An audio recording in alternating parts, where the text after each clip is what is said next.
सर्वमङ्गलमाङ्गल्ये शिवे सर्वार्धसाधिके शरण्ये त्र्यम्बके गौरी नारायणी नमोऽस्तुते। कात्यायनाय विद्महे कन्याकुमारी धीमहि तन्नो दुर्गी प्रचोदयात्। लक्ष्मीं क्षीरसमुद्रातनयां श्रीरङ्गदामेश्वरीं दासीभूतसंस्थिते वनितां लोकैकदीपाङ्कुरां श्रीमन्मन्दकटाक्षलब्धव्ये ब्रह्मेन्द्रगङ्गाधरां त्वां त्रैलोक्यकुटुम्बिनीं सरसिजां वन्दे मुकुन्दप्रियां रमां लक्ष्मीं गौरीं मनपगामिनीं महालक्ष्मीदेवी नमोऽस्तुते। शरदिन्दुसमाकारे परब्रह्मस्वरूपिणी वासरापीठनिलये सरस्वती नमोऽस्तुते। ఓం శ్రీమాత్రే నమః. బంధువులందరికీ మా నమస్మాంజలి. ఈ పవిత్రమైన దేవీ శరన్నవరాత్రుల మహోత్సవంలో అమ్మవారి గురించి తలుచుకోవటం కన్నా పుణ్యం మరొకటి ఉండదు అనుకుంటారు. ఎందుకయ్యా అంటే ఇవి శారదా నవరాత్రులు అంటారు. మనం కాలాన్ని కానీ విభజించుకుంటే కాలాన్ని ఒక సంవత్సరంగా, ఆ సంవత్సరాన్ని 2 ఆయనాలుగా, ఆ ఆయనాల్లో ఒకటి దక్షిణాయనం మరొకటి ఉత్తరాయణంగా చెబుతూ ఉంటారు. దక్షిణాయనం అనగా ఇది ఆరాధనా మాసం. ఎప్పుడు కూడా దేవతలని అర్చించి వాళ్ళ సమీపాన చేరి ఉపాసన కాలంగా వర్ణిస్తారు ఈ దక్షిణాయన పర్వదినాన్ని. ఆ దక్షిణాయనంలో వచ్చే నవరాత్రుల్లో మొదటిది గణేష నవరాత్రులు. వినాయకుడిని పూజించుకున్నాం, స్వామివారి ఆశీస్సులు పొందాం. ఆయన ఆశీస్సులతో ఈ సంవత్సరం మొత్తం కూడా మనకు అన్ని శుభాలు చేకూరాలని, నిర్విఘ్నంగా జరగాలి అని కోరుకున్నాం. మరి దానికి తగిన శక్తిని మనం పొందాలి అంటే ఆ జగత్శక్తి స్వరూపిణి అయిన ఆదిపరాశక్తిని కొలవాలి కనుక ఆ తర్వాత వచ్చే మాసంలో ఈ శారదా నవరాత్రులు జరుపుకోవటం అనేది ఒక విశిష్టతగా చెబుతారు. శారదా నవరాత్రులు అంటే వర్షాకాలం దాటిన తర్వాత శరద్మాసం వస్తుంది. ఆ శరద్మాసంలో వచ్చే నవరాత్రుల్ని శారదీయ నవరాత్రులుగా వర్ణిస్తూ ఉంటారు. ఈ శరత్కాలంలో ఇప్పటి వరకు వర్షాలు పడి అన్నీ కూడా జలకలతో నిండి మనకు అన్నీ సమృద్ధిగా లభిస్తూ ఉంటాయంట. సమృద్ధిగా లభించడమే కాకుండా మనకి భక్తితో స్థానాన్ని నిలిపే అవకాశం కలిగిస్తుంది కనుక ఈ మాసంలో ఉపాసన చేయటం ఎంతో పద్ధతిగా ఋషుల నుంచి కూడా మనం నేర్చుకున్న సిద్ధాంతంగా చెప్తూ ఉంటారు. ఉపాసనా కాలంగా చెప్పారు కదండి. ఈ అందులో శారదా మాసంలో ఆ అమ్మవారిని, ఆ కాలరాత్రిని, ఆ సంపూర్ణ స్వరూపాన్ని ఆరాధించే అవకాశం మనకి లభిస్తుందంట. ఈ కాలంలో కానీ అమ్మవారిని పూజిస్తే మనం ఆవిడిని ఏ విధంగా పూజించాలయ్యా? శక్తి స్వరూపిణి కదా, మనకి శక్తినిచ్చేదే అమ్మ. ఆ అమ్మని ఏ విధంగా పూజించాలి అంటే ఆ అమ్మవారిని పూజించడానికి 2 విధాలు చెప్తారండి. ఒకటి ఉపాసన అంటారు, రెండోది ఉపవాసము అంటారు. ఈ ఉపాసన అంటే ఏంటయ్యా అంటే అమ్మవారి ఉప అంటే దగ్గరగా, ఆసనం అంటే ఆమె దగ్గరగా ఆసనం వేసుకొని కూర్చొని ఆమెని అర్చించడం అన్నమాట. ఉపాసనం అంటే చెప్పారు కదండి, దగ్గరగా కూర్చొని పూజించమన్నారు అని చెప్పేసి ఒక పీట ఒకటి తెచ్చుకొని అమ్మవారి ముందు వేసుకొని కూర్చొని నేను ఉపాసన చేస్తున్నాను అంటే అది తప్పండి. ఆసన అంటే ఆత్మసమర్పణ. మన ఆత్మలో మొత్తం కూడా అమ్మవారిని నింపుకొని ఆమె దగ్గరికి మనం వెళ్ళాలి అంతే తప్ప మీరు ఏదో పీట వేసుకొని అమ్మవారి విగ్రహం ముందు కూర్చొని మేము పూజిస్తే అది ఉపాసన అంటే కాదు అండి. ఈ ఉపాసనని ఎలా పొందాలి అంటే ఉపవాసం ద్వారా పొందాలి అంటారు. ఉపవాసం అంటే ఏమిటయ్యా అంటే అవునండి ఈరోజు నేను అమ్మవారికి పూజ చేస్తున్నాను, ఈరోజు ఏమీ తినట్లేదండి అంటే అది కాదండి. ఉపవాసం అంటే మీరు ఏమి తినకుండా ఉండటం కాదు. ఉప ప్లస్ వాసం అంటే ఉప అంటే దగ్గరగా అని చెప్పుకున్నాం కదా. వాసం అంటే ఆమెకి సమీపాన ఉండటం ఆమె దగ్గర మన యొక్క నివాసాన్ని ఏర్పరచుకోవటం. అంటే అమ్మవారి దగ్గర మనం నివాసం ఏర్పరచుకోవటం ఏంటంటే ఆమె చింతామణి గృహస్థాదేవి సర్వమంగళ స్వరూపిణి అన్నాం కదా.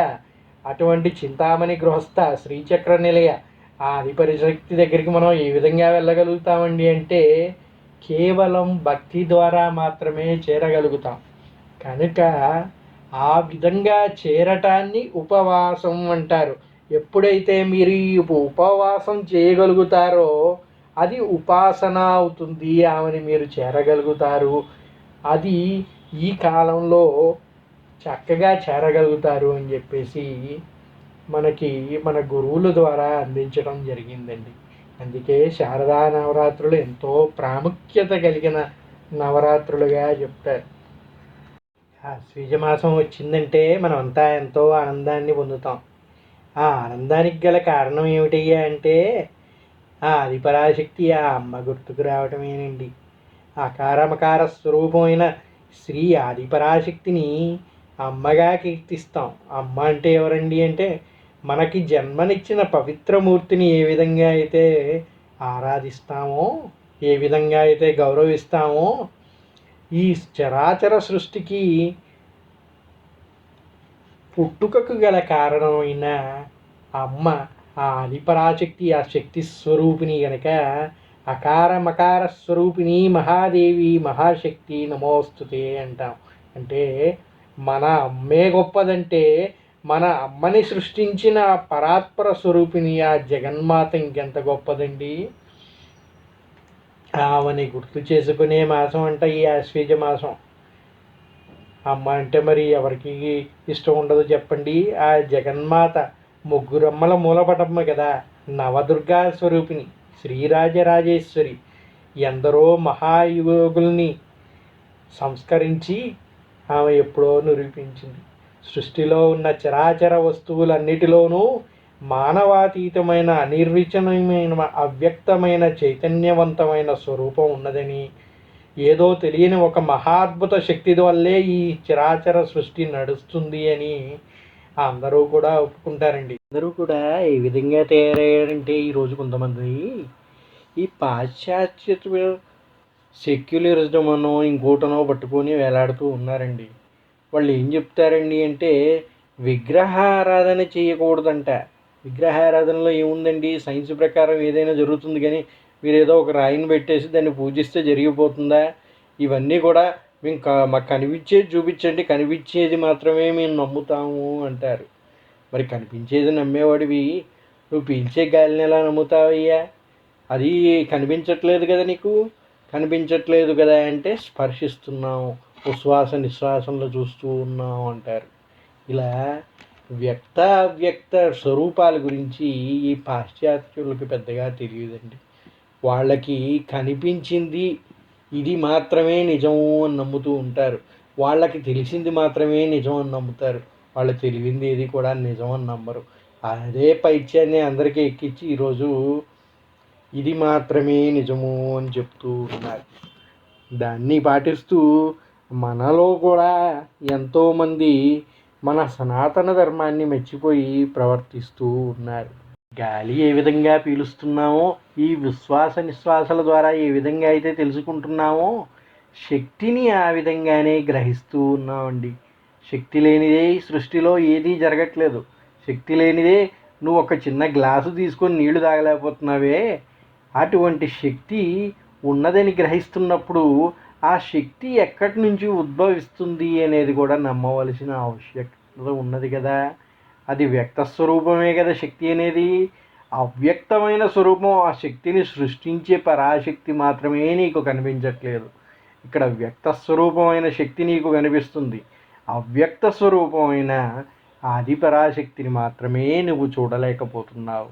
అన్నీ చూడాలంటే ఎంతో నిశ్చల భక్తితో అమ్మని ప్రార్థిస్తే ఉపాసన ద్వారా అది సిద్ధిస్తుంది. ఉపవాసం ద్వారా దాన్ని జయించగలుగుతావు అని చెప్తాయి శాస్త్రాలు. ఆదిపరాశక్తిని పూజించండి అంటే ఆదిపరాశక్తి అంటే ఎవరికి తెలియకపోవచ్చు, కానీ శక్తి స్వరూపిణి అంటే శక్తి అనేది ప్రతి ఒక్కళ్ళు కూడా అంగీకరిస్తారు. అది పాశ్చాత్యులు కానివ్వండి, మనవాళ్ళు కానివ్వండి, ఎనర్జీని ఎవరు కాదనరు. ఎందుకంటే వితౌట్ దిస్ ఎనర్జీ ఈ సృష్టిలో ఏదీ జరగదనేది సైంటిస్టులే కాదు ప్రతి ఒక్కళ్ళు కూడా అంగీకరించేదే. మరి ఆ ఎనర్జీ ఏంటండి అంటే ఆ శక్తి ఎక్కడి నుంచి వస్తుంది అండి అంటే శక్తి స్వరూపుని నుంచి వస్తుంది అంటాయి మన హైందవ సాంప్రదాయాలు, మన సనాతన ధర్మం అది చెప్తుంది. ఈరోజు మేము ఎన్నో కనిపెట్టాం, ఎన్నో తెలుసుకున్నాం, సైన్స్ అడ్వాన్స్డ్గా ఉంది అంటారు. కానీ వ్యక్త స్వరూపిణి జగన్మాత నమోస్తుతే అంటాం. జగన్మాత ఎవరయ్యా అంటే ఆమె అవ్యక్త స్వరూపిణి అంట. అంటే కనిపించే స్వరూపమే కాదు, కనిపించని కాలరాత్రి స్వరూపం కూడా అమ్మవారే అంటారు. కాలరాత్రి అని ఎందుకన్నానంటే కాలరాత్రిలో ఏముంటుందండి, చీకటి తప్ప ఏమీ కనిపించదు మనకి. కేవలం జ్ఞానం అనే ఒక వెలుతురు ద్వారా మాత్రమే అక్కడ ఏమున్నది అని తెలుసుకోగలుగుతాం. అదే మనం ఇప్పుడు టార్చ్ లైట్ వేసుకొని చూస్తే అక్కడ ఏదో చెట్టు కనిపిస్తుందండి అంటారు. కానీ ఆ చెట్టు అనేది ఒకటి ఉంది అనేది మనకి ఎలా తెలిసింది, అక్కడికి మనం వేసిన ఒక లైట్ వల్ల తెలిసింది. ఆ లైట్ అనేది ఏంటయ్యా అంటే మనకి అది ఒక శక్తి అండి. మన మైండ్కి మనం వేసిన లైట్ ద్వారా అక్కడ ఒకటి ఉన్నది, అది ఆకారాన్ని బట్టి అది చెట్టు అని తెలుసుకున్నాం కనుక అది ఉన్నది అని చెప్తున్నాం. ఈ సైన్స్ కూడా అటువంటిదేనండి. దేన్నైతే మనం చూస్తామో, ఏదైతే మనకి వ్యక్తం అవుతుందో ఆ వ్యక్తమైన దాన్ని మాత్రమే మనం నమ్ముతూ ఉంటామో దాన్నే సైన్సు అంటారు, దాన్నే శాస్త్రము అంటారు. మళ్ళీ ఈ మాట అంటే శాస్త్రాలు వేరు, శాస్త్రాలు వేదాలు మీరు నమ్మం అంటారు కొందరు. మీరు నమ్మినా నమ్మకపోయినా కూడా మీరు చెప్పే ఈ సైన్స్ అనేది కూడా మన వేదాల నుంచి వచ్చిందని ఎన్నోసార్లు నిరూపితమైనది. ఈరోజు కూడా ఖగోళ రహస్యాలు కనుక్కోవాలన్నా, ఏదన్నా మీరు బ్లాక్ హోల్ గురించి తెలుసుకోవాలన్నా కూడా వాటిని అన్నిటినీ కూడా మన వేదాల్లో ఉన్న శాస్త్రాలను బట్టి చూస్తే అవన్నీ కూడా సులభంగా తెలుసుకోగలుగుతున్నాం. మీరు ఇన్ని సంవత్సరాలు బట్టి రీసెర్చ్లు చేసి ఇది కనుక్కున్నదంతా కూడా ఏనాడో ఆ శాస్త్రాల్లో వర్ణించబడింది. ఆ వ్యక్త స్వరూపిణి అంటే మనకు కనిపించిన రూపమే మాత్రమే అమ్మ కాదు, కనిపించని రూపం కూడా అమ్మ అన్నారు. అంటే ఈ జగత్తంతా కూడా ఆ శక్తి ద్వారా నిండి ఉన్నది అంట. ఆ శక్తి స్వరూపిణి ఇచ్చే శక్తే ఈ సృష్టికి కారణం అంటారు. అట్లా వ్యక్త రూపిణి అవ్యక్త రూపిణి కూడా ఆ పరాశక్తి, ఆదిపరాశక్తి మాత్రమే కనుక ఆ జగన్మాతని పూజించటం కంటే కూడా ఉత్తమమైనది లేదు అంటారు. సర్వమంగళ మాంగళ్యే శివే సర్వార్థ సాధికే శరణ్యే త్రయంబకే దేవి నారాయణీ నమోస్తుతే అంటారు. ఈ శక్తే కనుక లేకుంటే శివుడైనా ఏమి చేయలేడని, శివుని యొక్క శక్తి రూపమే దుర్గా అని ఆదిశంకరాచార్యులు వారు వారి అమృత వాక్యాల్లో చెప్పారు. ఈ దేవదేవి రాత్రి రూపం గలదంట, పరమేశ్వరుడు పగల రూపం గలవాడు అని. ఈ దేవిని రాత్రి సమయాల్లో అర్చిస్తే సర్వ పాపాలు నాశనమవుతాయని, సమస్త కోరికలు సిద్ధిస్తాయని మత్స్యపురాణం మనకి తెలియజేస్తుంది. ఆశ్వీజ మాసంలో శుక్లపక్షంలో పాడ్యమి తిథిలో హస్తా నక్షత్రముతో కూడి ఉన్న శుభదినమున ఈ దేవి పూజని ప్రారంభించుటకు చాలా మంచిదని మార్కండేయ పురాణం కూడా చెబుతూ ఉన్నది. అందువల్ల ఈ రోజు నుండి ఈ నవరాత్రుల్ని ప్రారంభిస్తూ ఉంటారు. మొదటి 3 రోజులు దుర్గా రూపంగా ఆరాధించి అరిషడ్వర్గాల్ని త్యజించి తదుపరి 3 రోజులు లక్ష్మీ రూపాన్ని ఆరాధిస్తూ ఉంటారంట. మరి అమ్మవారిని చేరాలి, అమ్మవారికి ఉపవాసం చేయాలి అనుకున్నాం. మరి ఆ ఉపవాసాన్ని ఏ విధంగా పొందగలుగుతామయ్యా అంటే మొదటి 3 రోజులు దుర్గా రూపంలో అమ్మవారిని ఆరాధించాలి అన్నారు. ఈ దుర్గా రూపంలో ఆరాధించటం వల్ల అరిషడ్ వర్గాల్ని జయించగలుగుతామంట.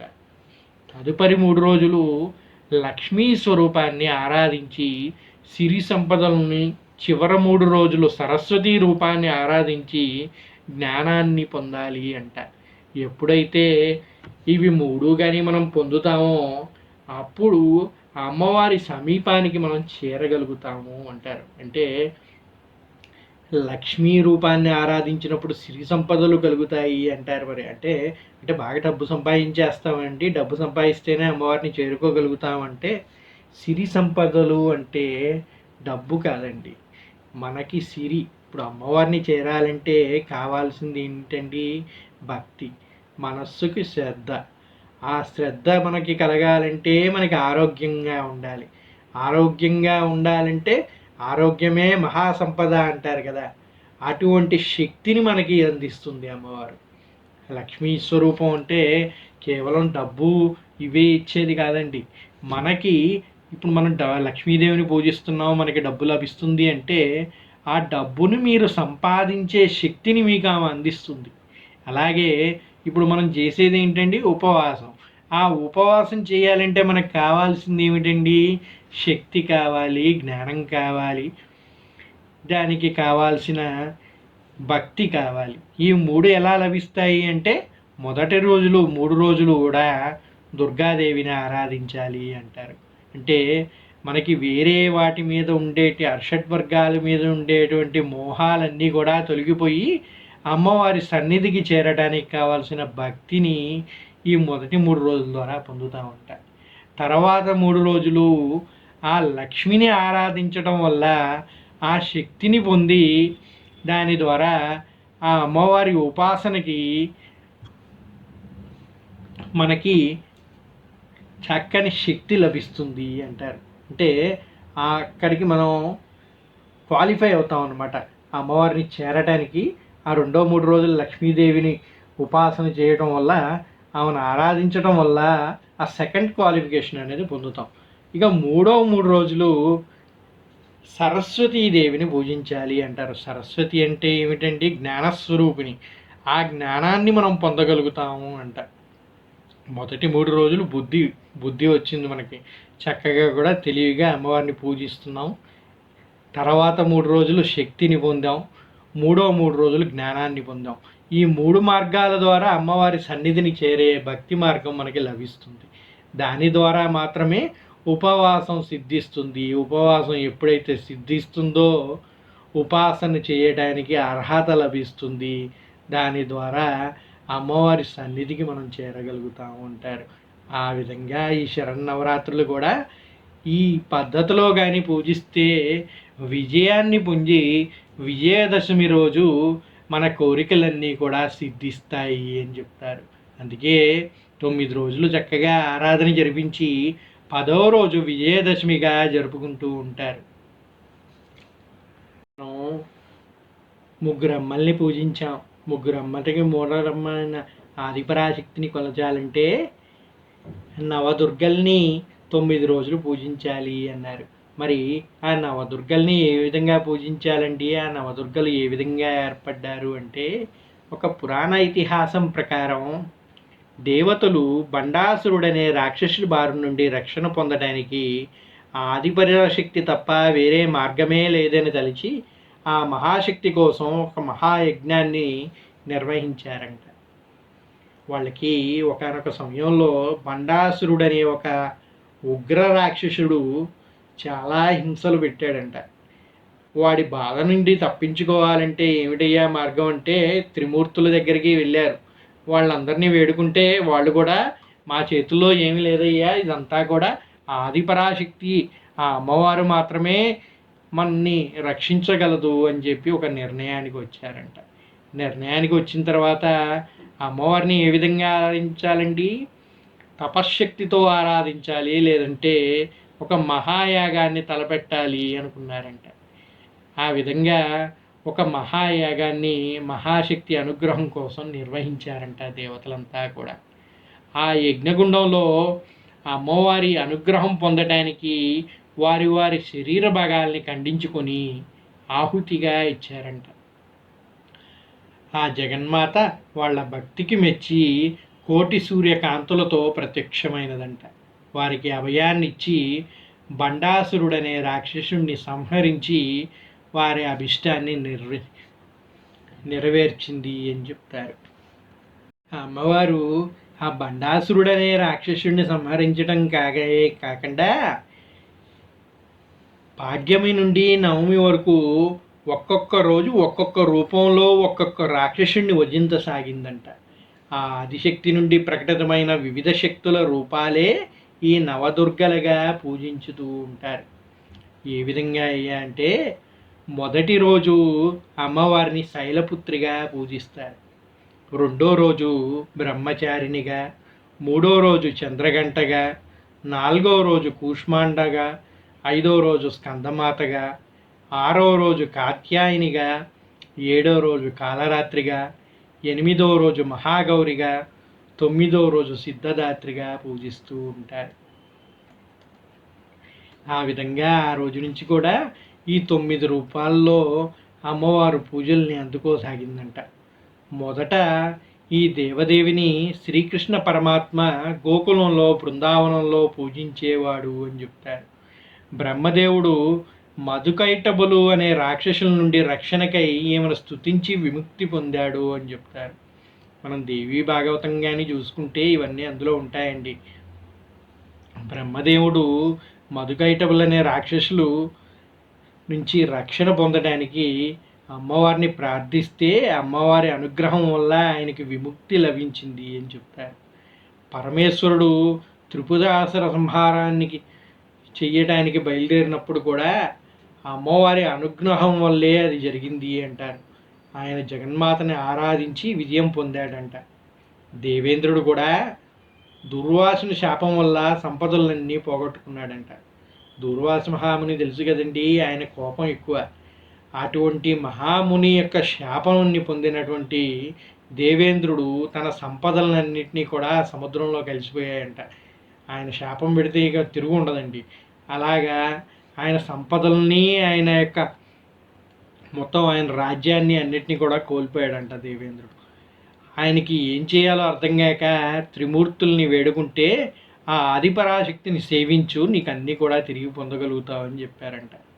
అప్పుడు ఆ దేవేంద్రుడు ఆ అమ్మవారిని ఆదిపరాశక్తిని సేవించి ఆ సంపదలన్నీ కూడా పొందగలిగాడు అని చెప్తారు. ఇలాగా ఎందరో మహామునులు, దేవతలు, సిద్ధులు, మనువు వల్ల ఏర్పడిన ఈ మానవులు ఈ మహాశక్తిని ఆరాధించి ఆమె కటాక్షాన్ని పొందుతూ ఉన్నారు అని చెప్తారు. ఆ విధంగా ఈ నవరాత్రి ఉత్సవంలో దేవి నవాంశల్ని పూజించి 2 సంవత్సరాల బాలిక నుండి 10 సంవత్సరాల బాలిక వరకు అనేక రూపాల్లో వారిని షోడశోపచారాలతో పూజిస్తారు. ఈ కుమార పూజలో ఔచిత్యాన్ని ఎరిగిన అగస్త్యుని భార్య పాముద్ర పూజని చేసిందంట. ఈ దేవి యొక్క అష్టాదశ శక్తిపీఠాలు దేశమంతటా ఉన్నాయి. ఇందులో ఈ దసరా మహోత్సవాలు అనేది ఎంతో అద్భుతంగా నిర్వహిస్తారు అని చెప్తారండి. శక్తిపీఠాల గురించి మనం కానీ చెప్పుకుంటే మన హైందవ సాంప్రదాయం ప్రకారం సృష్టి మొత్తం కూడా శక్తి స్వరూపంగా భావిస్తాం. ఆ శక్తి లేనిదే ఏది జరగదు. ఇప్పుడు సృష్టి స్థిత లయకారులు ఎవరైతే పరమేశ్వరుడు, విష్ణువు, బ్రహ్మ ముగ్గురు ఉన్నారో ఈ ముగ్గురు ఏ పని తలపెట్టాలన్నా కూడా దానికి వారికి శక్తి అవసరమైనదండి. ఆ శక్తి కోసమే త్రిశక్తులుగా అమ్మవారు పార్వతి, లక్ష్మీ, సరస్వతి రూపాల్లో వాళ్ళకి తోడుండి వాళ్ళతోటి ఈ సృష్టినంతా కూడా చరాచర సృష్టిని నడిపిస్తుంది అంటారు. మరి అటువంటి శక్తి స్వరూపిణి ఈ జగత్ సృష్టిలో శక్తి రూపాలుగా ఆమె శక్తిని మొత్తాన్ని కూడా వ్యాపింపజేయటానికి అని చెప్పేసి మన మహర్షులు కానీ మహాశక్తులు కానీ ఏ విధంగా ఆమెను ఆరాధించారయ్యా అంటే శక్తి స్వరూప శక్తి కేంద్రాలుగా కొన్నిటిని ఏర్పాటు చేసుకొని దాని ద్వారా అందే శక్తి మనందరికీ చేరే విధంగా ప్రతి ఉపశక్తి పీఠాలు అన్నారండి. 18 శక్తి పీఠాలు ఉన్నాయి మన దేశంలో. కానీ మన దేశంలో కొంత శ్రీలంకలో, కొంత పాకిస్తాన్లో అంతా కలిపి కూడా 18 శక్తి పీఠాలు ఉన్నాయి. ఈ 18 శక్తి పీఠాలకి ఉపశక్తి పీఠాలు ఉన్నాయి. ఈ ఉపశక్తి పీఠాలకి మళ్ళీ అమ్మవారి గుళ్ళు ఉన్నాయి. ఇవన్నిటికీ కాకుండా ప్రతి గ్రామానికి ప్రతి ఊరికి కూడా గ్రామ దేవతలు ఉన్నారు. వీళ్ళందరూ కూడా శక్తి రూపాలండి. ఈ శక్తి కేంద్రాల వల్లే మనకి ఎటువంటి ఆపదలు కలగకుండా ఈరోజు మనం ప్రశాంతంగా జీవనం సాగిస్తున్నామన్నా, మనం ఏమన్నా చేసుకోగలుగుతున్నామన్నా, ఈరోజు అమ్మని ఈ విధంగా ఆరాధించడం వల్ల జరుగుతుంది అంటే వీటన్నిటికి కూడా ఈ శక్తి స్వరూపిణి తన అందించే శక్తిని ఈ విధంగా వ్యాపింపజేసే విధానాన్ని మహర్షులు ఆనాటి నుండి ఏర్పాటు చేశారు అని చెప్తారు.